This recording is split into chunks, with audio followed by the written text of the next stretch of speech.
The Osterna Hotel was built during the early 1900s, right around the time of the First World War. It was a project overseen by Daniel Osterna, a wealthy oil tycoon obsessed with the betterment of his hometown of Ogden Lake, North Dakota. The hotel was 4 stories and designed to be state-of-the-art for the time. Every room was wired with electricity, hot and cold running water, and indoor bathrooms. Staying in the Osterna Hotel was considered staying in the lap of luxury.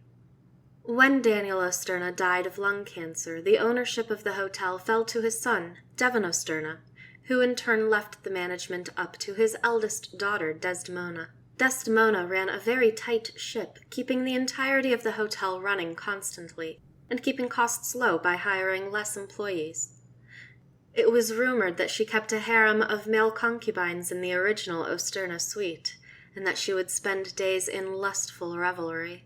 But those rumors went unfounded and were mostly considered angry murmurs of employees forced to work triple overtime. What is true, however, was that the Osterna Hotel also served as a speakeasy during Prohibition, and many of the larger rooms were used in the storing of smuggled alcohol and backroom gambling halls. Desdemona died before the end of Prohibition, fatally shot by a jealous lover, some would say, and the management of the hotel was passed on to her nephew David, who moved to re-legalize and legitimize the business with the intention of getting a fresh start. Ironically, the only thing that saved the hotel from going completely bankrupt was the ending of Prohibition, causing a much greater influx of legitimate business and a release of the iron grip blacklist that various criminal organizations had on the building. The hotel was able to keep afloat for over a decade, until the death of David Osterna and the subsequent selling of its real estate to a conglomerate of magnates to help pay off David's son Darren's exorbitant gambling debts. The hotel remained open for a few more years until it was abandoned for bulldozing to make room for an apartment complex, but for some inexplicable reason the plans for the development fell through. Now the hotel sits, forgotten and abandoned by everyone, though most of the people in Ogden Falls remembered the building fondly. Except the story of the history and ownership of the Osterna Hotel is entirely false. Helga shuffled through several papers at her desk and eyed the main double doors into the hotel. Any minute now, 2 heavily armed Marines would be bursting through those doors, dragging the next inmate into this asylum. Helga shook her head and rifled through the papers again. It was a force of habit, as the papers didn't really mean anything anymore.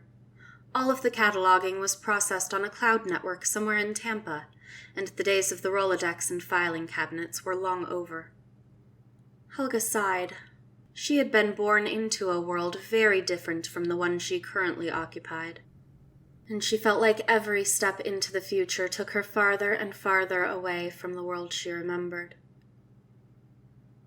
The double doors opened, and the 2 Marines muscled their way into the main foyer. Each of them looked no smaller than 6 feet, and they probably weighed about 250 apiece, all muscle. They also looked half scared out of their minds, probably because the thing in the large metal box they were wheeling into the hotel could easily rip them both apart, as if they were newborns. "Sign here," said the lead man. To his credit, his hands only shook slightly as he handed over the slim tablet. Helga scrawled a few loops onto the tablet and passed it back, and their eyes locked for a brief moment. "You gonna be able to handle this prisoner on your own?" the other Marine interjected. Helga simply shrugged. "He's not the first of his kind I've had to bring in here. I doubt that he's going to be the last. Now, was there anything else I could help you gentlemen with?" The question was polite, but terse. This was business. She could handle herself, and she didn't appreciate being thought of as weak or unable to do her job.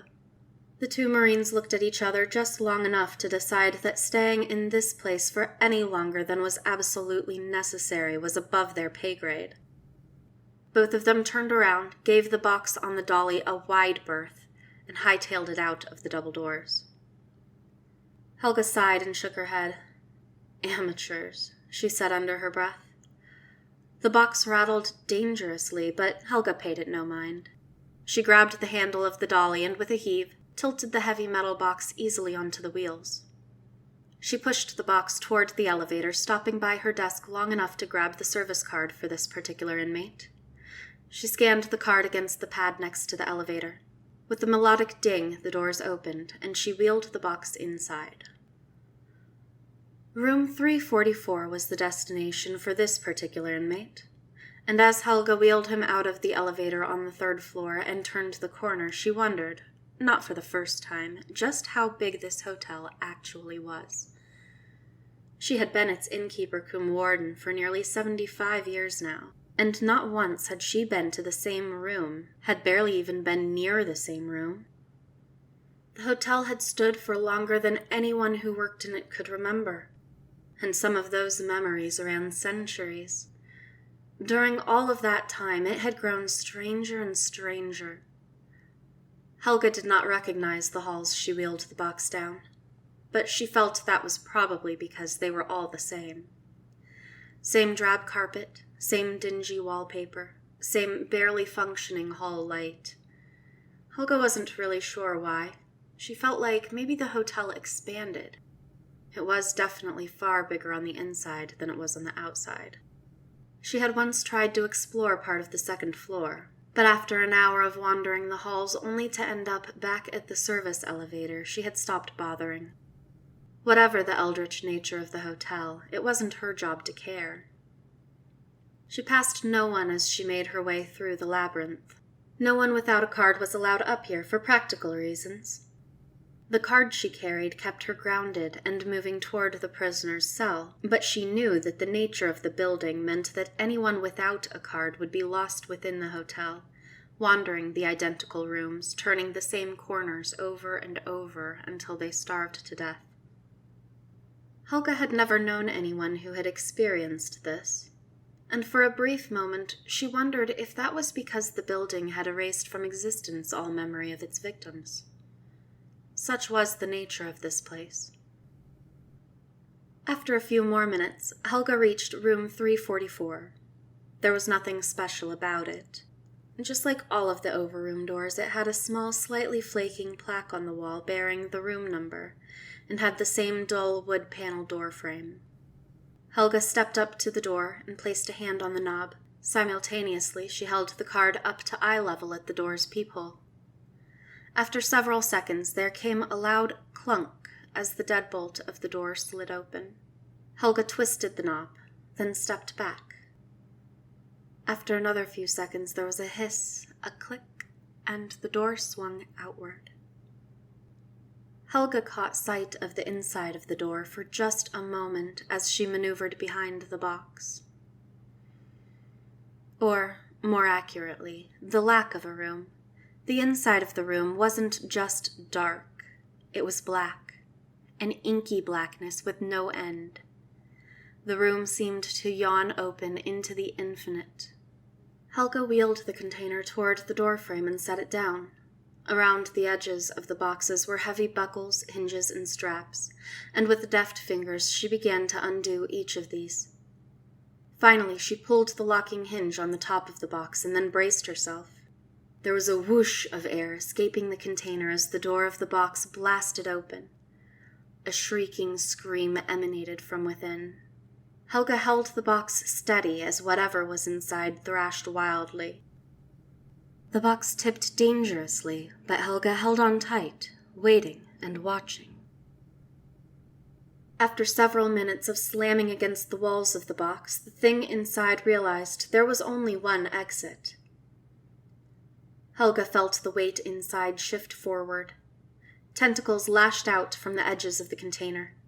Gray, slimy, and writhing, they tried to latch onto the door frame, but could not find purchase, as if the hotel itself was denying the creature.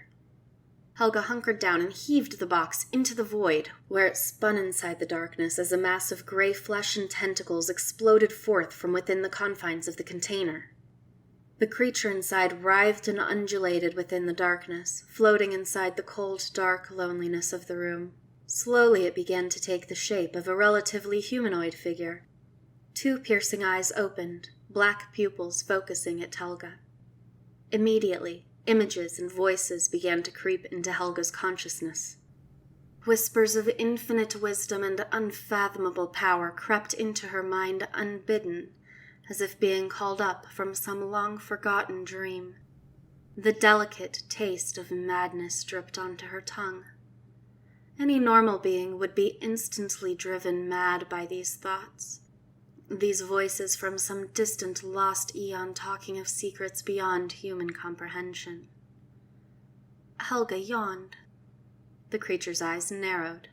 New images flooded into her mind. She was suddenly bombarded with images of cities burning, their denizens screaming and running, looting and pillaging, lighting themselves on fire. Above it all stood the great old god Cthulhu and its Old One masters. This entire planet, this entire galaxy, this entire universe would burn in screaming, horrific agony of madness, and none before or after the great eons would be left alive. Helga slammed the door shut.